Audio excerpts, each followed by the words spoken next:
Assalamualaikum warahmatullahi wabarakatuh. Kembali lagi di channel Nasihat Kehidupan Misteri. Pada video kali ini saya akan membahas tentang rahasia situs Gunung Padang akhirnya terbongkar. Gunung Padang merupakan situs peninggalan kebudayaan leluhur bangsa Nusantara. Bangsa Lemuria adalah nenek moyang dari Nusantara, bahkan merupakan awal dari peradaban yang ada di planet bumi. Padrang diambil dari bahasa Sunda atau bahasa Lemuria yang artinya adalah jelas, tidak ada yang tersembunyi. Lokasinya berada di perbatasan Dusun Gunung Padang dan Panggulan, Desa Karya Mukti, Kecamatan Campaka, Kabupaten Cianjur, Jawa Barat. Lokasi dapat dicapai 20 km dari persimpangan kota Kecamatan Warung Kondang, di jalan antara kota Kabupaten Cianjur dan Sukabumi. Pada Gunung Padrang terdapat jalan untuk naik. Yang pertama adalah Inohong atau Jalan Menak atau Priayi, biasanya jalan pintas. Yang kedua adalah Ontohot atau Jalan Rakyat Jelata, jalannya memutar dulu sebelum ke tujuan. Secara geologi, umur Gunung Padrang sekitar 10.900 tahun sebelum Masehi. Namun secara arkeologis, usianya bisa jadi luar biasa jauh lebih tua. Tingginya minimal 3 kali Candi Borobudur dan luasnya 10 kali luas Candi Borobudur.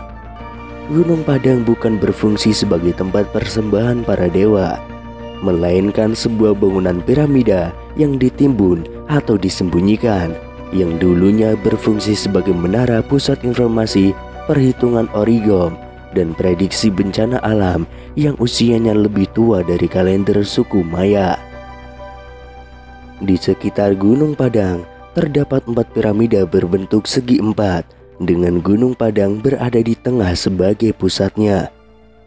Keempat buah piramida tersebut sebenarnya merupakan sebuah pemancar yang mengirim sinyal yang terletak di tengahnya sedemikian rupa sehingga membentuk sebuah piramida.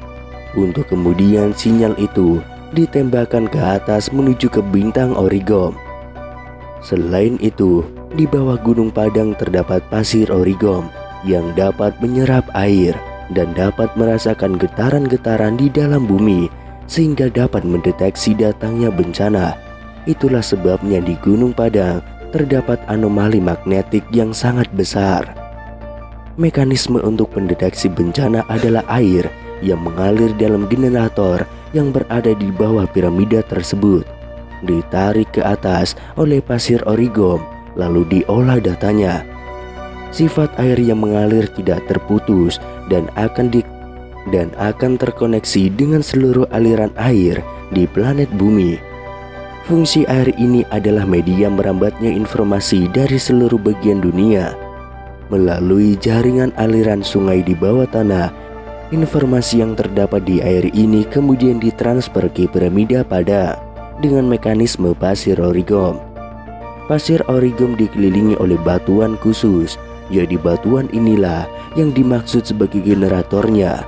Lalu batu yang tersusun seperti bola berfungsi sebagai pemancarnya. Dengan demikian, bebatuan di kompleks Gunung Padang menyambungkan badan bumi dengan sinyal angkasa Origom. Gelombangnya seperti tulisan Lemurian, yaitu perpaduan antara transversal dan longitudinal yang merupakan pola umum sejagat raya, yang juga seperti untaian DNA dan karenanya selaras dengan tubuh manusia. Kemudian salah satu yang menarik adalah bahwa susunan bebatuan yang ada di situs Gunung Padang, batuan tersebut yang juga disebut dengan istilah batu sada, merupakan bebatuan hasil dari teknologi metalurgi purba yang dinamakan elemen patra. Elemen patra adalah teknologi peluru elemen yang bisa melemahkan segala unsur terkeras untuk disatukan dengan unsur yang lain, supaya elemen-elemen yang ada di Gunung Padang tahan lama dan tidak berkarat. Maka dileburlah batu dan logam aluminium menjadi satu dengan teknologi ini. Peleburan tersebut membutuhkan panas sekitar 60.000 derajat Celcius dan hanya teknologi nuklirlah yang mampu mencapai panas sejauh itu. Itu berarti bahwa nenek moyang kita sudah mengenal nuklir semenjak puluhan tahun ribu yang lalu. Itulah sebabnya di Gunung Padang terdapat yang namanya batu sada, yang berarti adalah bunyi. Jika dipukul maka akan berbunyi, karena batu itu mengandung banyak logam yang disusun seperti parabola, berfungsi untuk menangkap perubahan atmosfer atau alam untuk membaca kalender origami. Jadi, batu sada bukan berfungsi sebagai alat musik.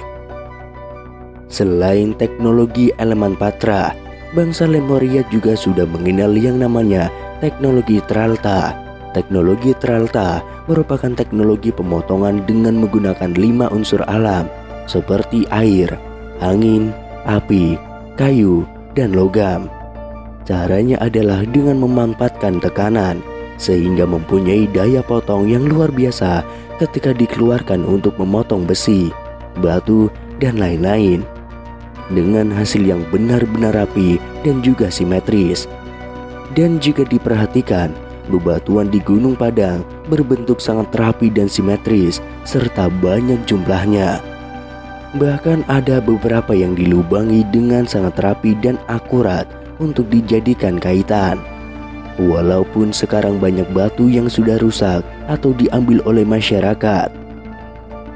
Selain itu, di Gunung Padang juga terdapat teknologi Rabakoltra. Ra artinya matahari, Bako artinya awet, kemudian Tra artinya penyeimbang atau khusus untuk atmosfer ketika ada tentakel matahari supaya awet. Cara kerjanya adalah dengan memadatkan atau memperkuat atmosfer sehingga kuat ketika terkena tentakel-tentakel matahari. Suhu bumi otomatis meningkat tajam. Itulah sebabnya sering terjadi angin besar di mana-mana yang fungsinya adalah mendinginkan suhu bumi. Jadi Rabakoltra berfungsi sebagai radiator alam sehingga efeknya adalah suhu bumi akan menjadi normal. Jika kita melihat sejarah jauh ke belakang, maka akan didapati bahwa Nusantara yang dulunya merupakan dataran tinggi benua Lemuria adalah bukan hanya leluhur bangsa Indonesia, tetapi juga merupakan leluhur dan awal peradaban dari seluruh bangsa-bangsa yang ada di bumi. Peradaban bangsa Lemuria dulunya adalah peradaban yang luar biasa, sangat maju dan jauh lebih canggih dari masa kita sekarang ini. Dengan berbagai kemampuan yang dimilikinya, bangsa Lemuria mengajarkan dan menyebarkan ilmunya tersebut ke seluruh dunia, dibantu oleh yang namanya bangsa Atalan atau Atlantis.